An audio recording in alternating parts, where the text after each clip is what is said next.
Kali ini kita kedatangan narasumber yaitu 3 orang siswa berprestasi di SMK Negeri 1 Tabanan. Sebelum kita memulai wawancara, ada baiknya kita ucapin yel-yel supaya lebih semangat. SMK bisa, SMK hebat, Smaksata jaya, jaya, jaya. Sebelum kita memulai wawancara, kita perkenalan diri dulu ya. Perkenalkan, nama saya Tiara. Perkenalkan, nama saya Fani. Perkenalkan, nama saya Hafi dari kelas 12 AKL 2. Perkenalkan, nama saya Inita dari kelas 12 AKL 2. Perkenalkan, nama saya Wantiani dari kelas 11 AKL 5. Kalian sudah dengarkan mengenai prestasi yang baru saja diraih oleh siswa Klub Akuntansi SMK Negeri 1 Tabanan. Yes, bener banget. Di bawah bimbingan Klub Akuntansi oleh Ibu Rosmiasih, Klub Akuntansi mendapat juara umum pada Olympic of Accounting and Tax Jilid 5 atau Okta #5. Sekarang kita mau nanya-nanya sedikit mengenai cara belajar kalian saat PJJ dan gimana sih perkembangan kalian saat PJJ. Jadi pertanyaannya tuh kita mau nanya mengenai kenapa sih kalian mengambil pendidikan di SMK bukan di SMA? Baik, kalau dari saya sendiri, saya memilih SMA dan memilih SMK ketimbang SMA itu karena saya mempunyai alasan. Pada saat setelah saya tamat nanti, saya ingin langsung bekerja. Kan kakak-kakak ini ngambil jurusan akuntansi. Kenapa sih alasan kalian ngambil jurusan akuntansi di SMK 1? Baik, menurut saya jurusan akuntansi itu lebih bersifat fleksibel dan setiap perusahaan pasti membutuhkan seorang tenaga akuntan. Sehingga setelah kita lulus, kita dapat langsung bekerja. Menurut kalian dari jurusan akuntansi itu apa sih menariknya sehingga kalian memilih jurusan akuntansi? Baik, menurut pendapat saya, karena kan jurusan akuntansi itu bagian keuangan. Nah, jadi setiap perusahaan atau semua bidang itu pasti membutuhkan tenaga di bidang keuangan. Jadi kalau dengan jurusan akuntansi ini, semua bidang itu bisa kita Implementasiin gitu. ya. Dan di sini gimana sih cara belajar kalian padahal PJJ tapi masih bisa meraih prestasi gitu di sekolah? Kalau saya sendiri, belajar sama PJJ itu sama saja seperti sebelum PJJ ini. Hanya saja kuncinya pada diri sendiri. Kita harus disiplin mengatur waktu, serius dalam pembelajaran. Itu aja dari saya. Ada kesusahan nggak? Kan sebelumnya itu belajar di sekolah, dibimbing sama guru, terus sekarang di rumah, itu kan pastinya belajar mandiri gitu. Ada kesusahannya nggak? Gimana caranya untuk mengatasinya? Kalau kesusahan itu pasti semua orang pasti akan mengalaminya. Tergantung cara kita mengatasinya. Di zaman sekarang itu sudah maju, jadi kita tinggal mencarinya di internet, dan jika diperlukan kita menghubungi guru yang bersangkutan. Berarti sesuai kemampuan diri gitu ya? Ya. Mesti kita banyak bertanya kepada teman-teman atau kepada orang yang bisa gitu ya? Kan mungkin pasti ada lah dari kakak-kakak ketiganya ada tips-tips belajar selama PJJ gitu, bisa di-share ke adik kelasnya atau teman-temannya. Tips belajar saya itu yaitu kita itu harus membuat list atau jadwal sehingga kita bisa mengatur jadwal pembelajaran untuk mencapai target yang diinginkan. Ada nggak sih motivasi yang ada dalam diri biar supaya teman-teman itu tahu, supaya teman-teman ini biar nggak boring gitu selama PJJ ini? Jadi kalau motivasi saya sendiri untuk belajar itu, apa yang kamu tanam sekarang itu yang akan kamu tuai nantinya. Jadi kalau misalnya kita rajin belajar saat ini, tentunya nanti kita akan menikmati hasilnya di kemudian hari. Kalau misalnya kita malas sekarang ya, nanti kita juga akan mendapatkan hasil yang buruk. Nah, kan selama pelajaran di sekolah sama yang di rumah sekarang itu kan beda.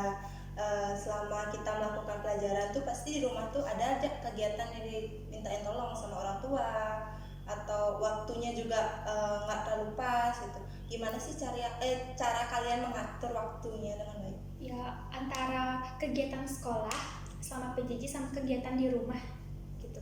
Bagaimana cara kalian mengaturnya gitu?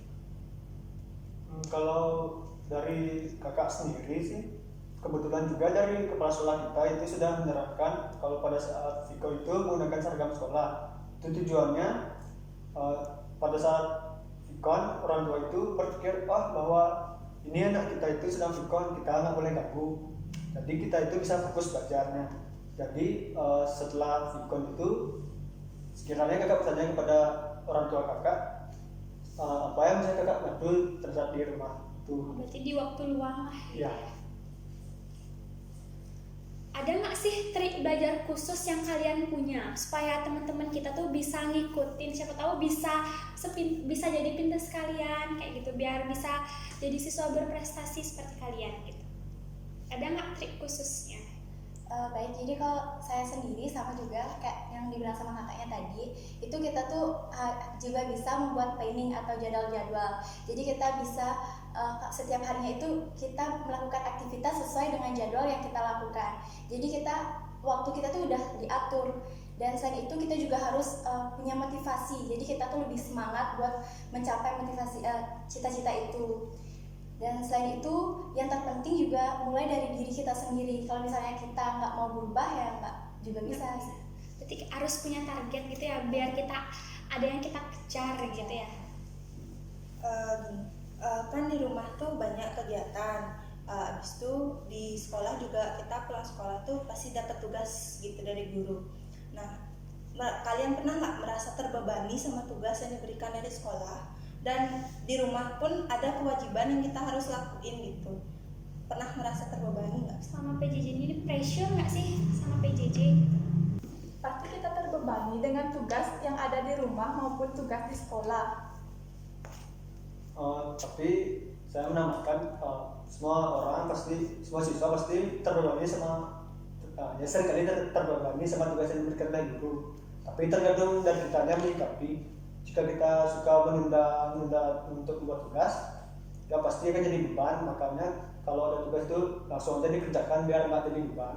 Berarti kayak kita harus bisa handle waktunya, bisa ngerjainnya harus kapan. Nyicil sedikit gitu ya, supaya nggak kejar deadline. Nggak kaum Hamin 1 nggak kalian? Hamin 1 jam.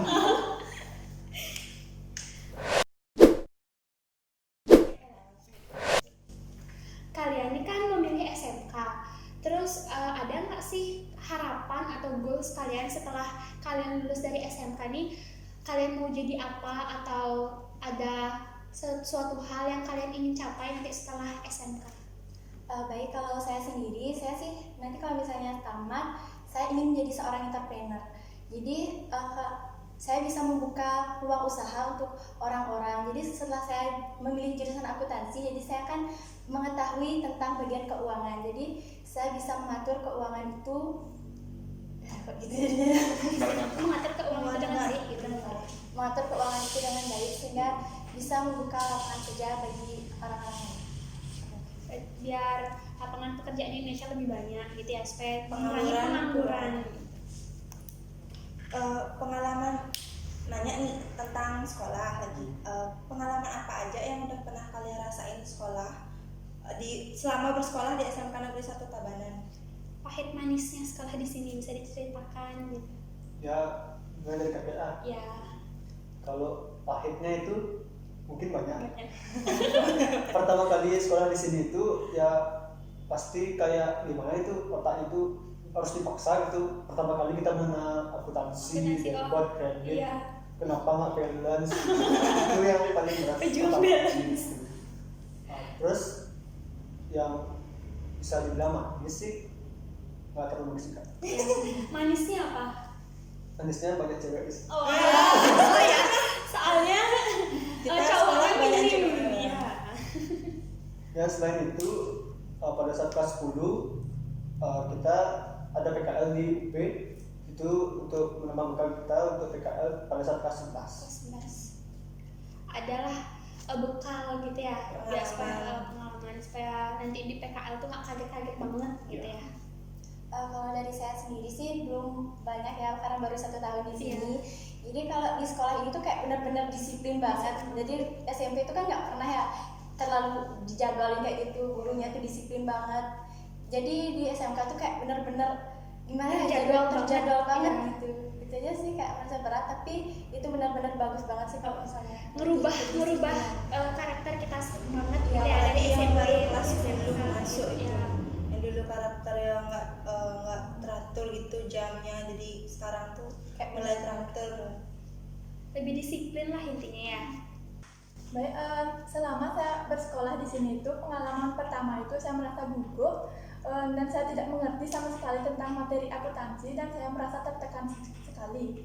Tetapi sedikit demi sedikit saya mempelajarinya sehingga saya mulai bisa belajar ilmu akuntansi. Menurut kalian tuh kan pasti dari SMP ke SMK ini banyaklah ketemu teman-teman baru, ada yang dari luar Tabanan, ada yang dari Singaraja. Sekolah di sini pasti ada ketemu karakter-karakter orang yang berbeda-beda.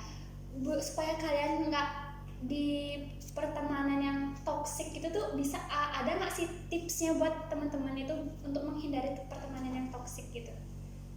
Kalau saya sendiri sih, kalau berteman itu nggak harus sama ini sama itu ya, karena kalau kita berteman juga harus sama siapa aja gitu. Jadi pertemanan itu emang sih mempengaruhi kita banget, mempengaruhi pribadi kita. Kalau bisa tergantung kitanya aja sih sebenarnya. Kalau misalnya kita bisa menempatkan diri kita di lingkungan yang baik, itu tergantung dari diri kita kalau menurut saya. berarti lingkungan yang baik berpengaruh yang baik, lingkungan yang buruk berpengaruh yang buruk.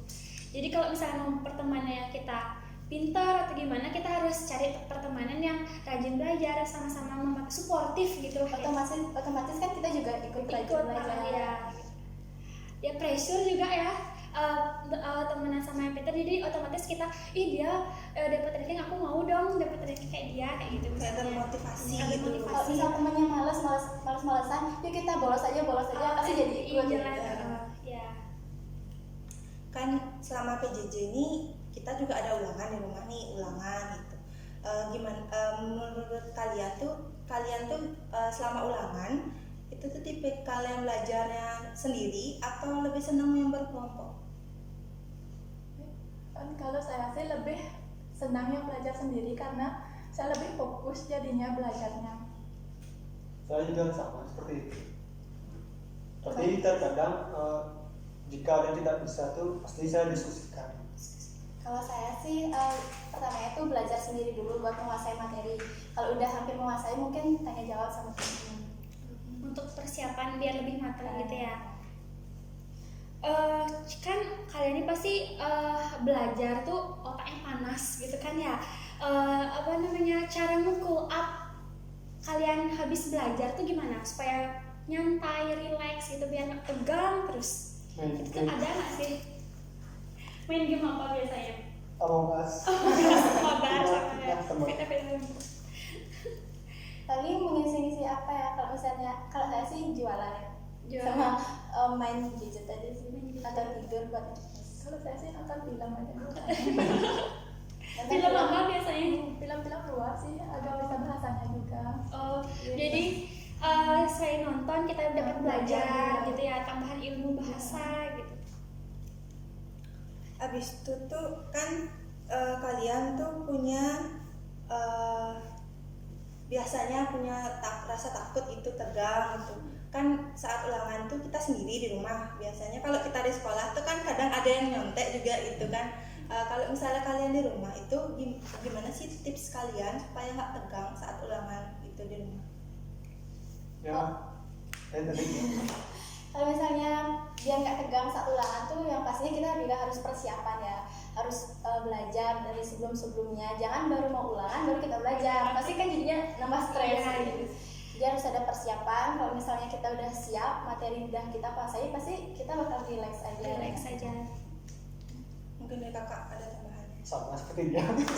Ada gini nggak sih tips trik-triknya gitu, trik-trik dari Supaya kalian gitu gampang supaya gitu gampang ngafalin. gitu, atau ada pokoknya cara ngafalin tuh menurut kalian seperti ini, kayak belajarnya sambil dengerin lagu biar cepat masuk atau bagaimana gitu. Mungkin kan setiap orang tuh beda-beda cara belajarnya juga. Kalau kakak belajar sih biasanya dengerin musik. Kalau bosan ya tutup buku dulu. Kalau udah mood lagi lanjut belajar. Itu sih kalau kakak. Berarti ngatur gitu ya biar nggak stres gitu ya. Harus ada break-breaknya sebentar. Kalau saya sih biasanya belajar tuh mau tidur itu agar materi itu biasanya saya bawa ke mimpi.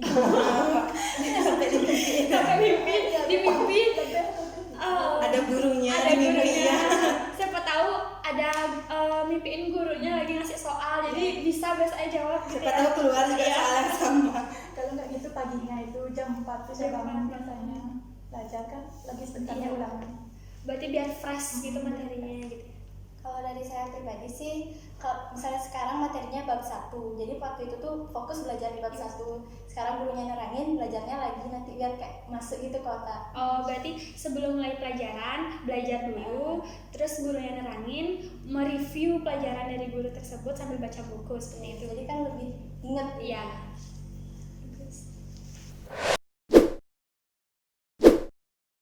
Jadi setelah kita berbincang-bincang banyak dengan teman-teman kita yang baru saja mendapatkan juara umum, ada berbagai tips-tips dan trik-trik dari mereka disampaikan ke teman-teman. Itu adalah dengan cara kalian tetap fokus belajar selama PJJ, karena PJJ tidak membatasi kalian untuk belajar dan terus menggali ilmu dan terus tetap membaca buku, sehingga kalian tidak keberatan atau tidak terbebani saat